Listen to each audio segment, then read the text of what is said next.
Hi, Steve Mills here with another edition of my podcast. It's great to be back and to be sharing with you some more ideas. Now, today I want to talk to you about screwing it up. How about that for a positive start to the podcast? I want to talk to you about screwing it up, messing up, making a mistake. And the reason that's on my mind right now, and I'm still got to say I'm totally devastated and angry with myself, is that last night I really screwed it up. Some of you may know that I used to play table tennis at international level. I was a full-time player, professional player for over 10 years in my, from about 18 to about 28. And it was an amazing time in my life. I had, some ups and downs, as everybody does in sport, but I achieved some amazing highs. I beat several of the top players in the world, won many tournaments, including an international open. And, I did some fantastic things and had some real downers at the same time. But last May, I decided to get myself back into table tennis. And really, to start with, it was for fitness, to become fitter. I knew I was very fit when I played, so I thought, right, okay, let's get back to that. Now, let's just say, when I packed in playing, it was a long time ago, over 30 years, to give you some perspective. And so, it was a little bit tough to start with. I did lots of practicing and then started playing in, the local league, in my local league in Basingstoke. And I started off the season, won a few, won most of my matches. I lost about, 3 or 4 in the first couple of months. And that's playing, 3 matches a week, for 10 weeks. So I won most of my matches.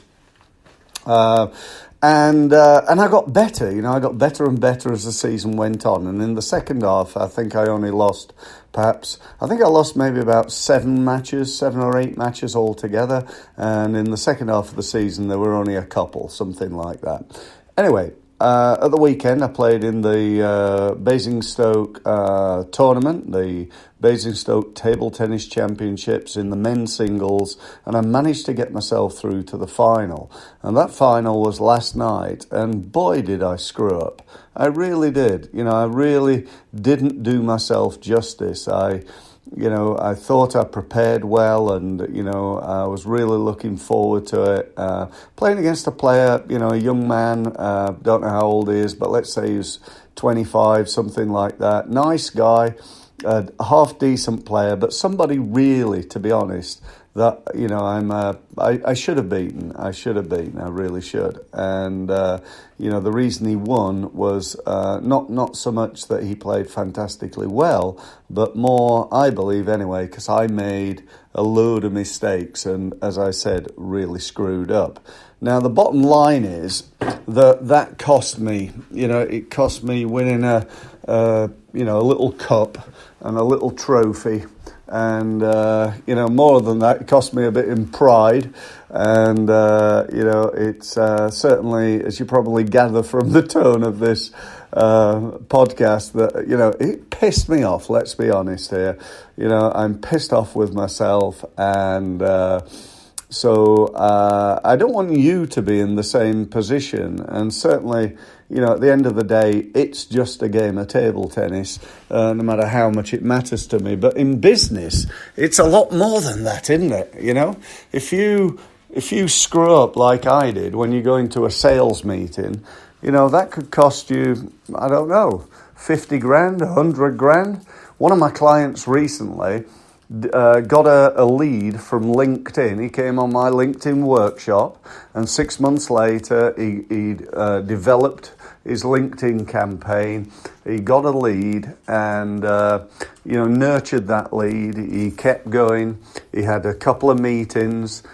He did some proposals. They kept getting rejected, but he kept on keeping on.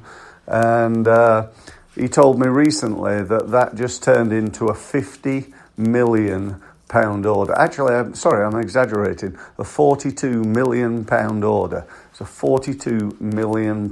Now, if he'd have screwed up somewhere along the way, if he hadn't followed up, if he hadn't taken the time to do a good proposal, if he hadn't even connected to this person on LinkedIn, if he'd done what most people do on LinkedIn, and that is virtually nothing, if he hadn't gone to the LinkedIn gym, and come to my workshop and spent time learning how to use this fantastic piece of software really, really effectively, then, it would have cost him £42 million. And I just wonder what screwing up has cost you in the past. And I really hope that, it's not going to cost you the same amount going forward. Because I can tell you now that not getting your website sorted, in other words, not working on getting traffic to it and making sure that your website converts, is screwing up.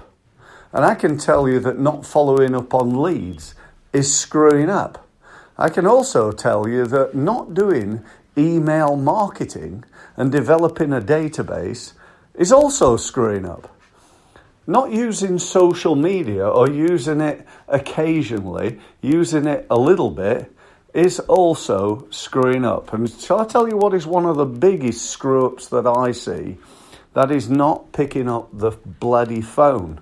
I see it from so many businesses. They say, well, I don't like pushing people. Why not? Why aren't you picking up the phone? Why are you screwing up your lead generation? Why are you screwing up your marketing?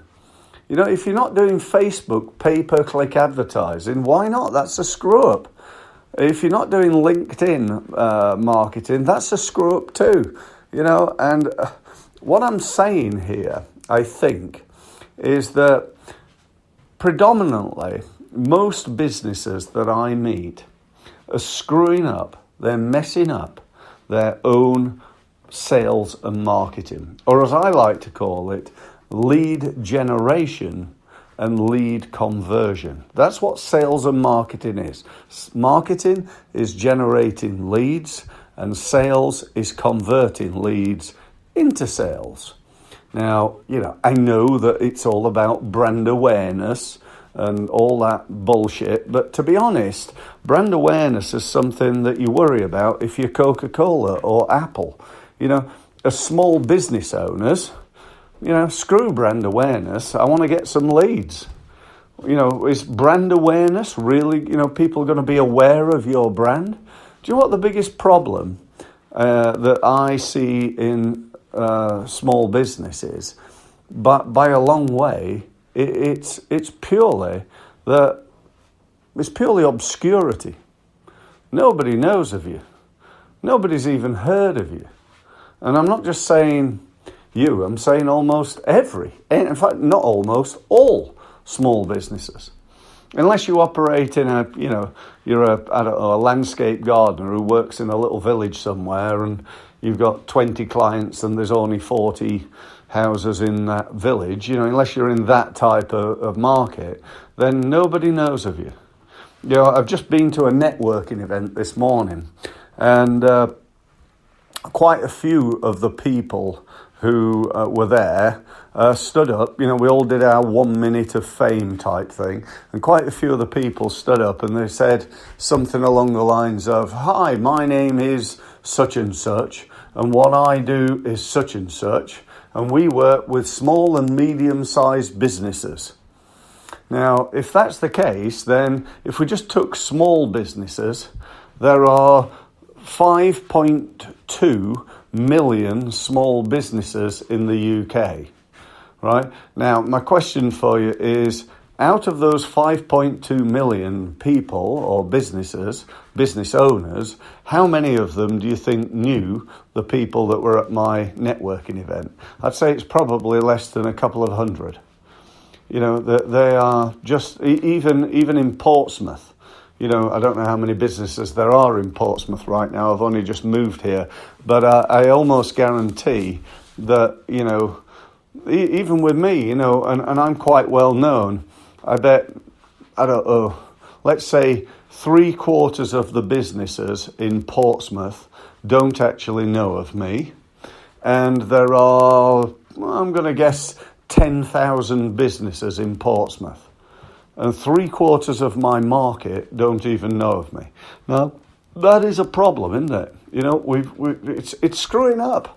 You know, it's not being good enough. And, you know, so I need to constantly, never-endingly focus and spend my time, money and effort getting known in my market. And, you know, if I'm going to seriously leverage my business and grow my business, then, you know, that's absolutely what I need to do. So, you know, here's my message. Take a look at everything that you're doing. Make sure you're not screwing up. Make sure that if you're serious about growing your business, then you need to become serious about this thing called sales and marketing. In other words, lead generation and lead conversion. It's no longer acceptable to say, well, you know, I don't have time for it. It's no longer acceptable to say, I don't understand it. You know, there's always a way if you're truly committed. If you're truly committed to growing your business, then there is a way. And the only way you can do that is by increasing sales. You've got to increase sales if you want to make more profit and more turnover. That's actually not quite true. If you want to make more profit, you can cut costs. But if you really want to leverage your business, if you really want to, you know, you might be able to cut costs by 5%, 10%, but how much can you increase sales by? You know, well, it's infinite, really. It's unlimited amount. And so, you know, it's whatever level you want it to be. So that's my message. That's all I'm going to say to you. I hope you've enjoyed my slightly negative, but meaning to be positive message. And what I really hope is next time I'm in a final of a table tennis tournament, I don't play like an idiot and I play well and I don't screw up. So thanks very much for listening.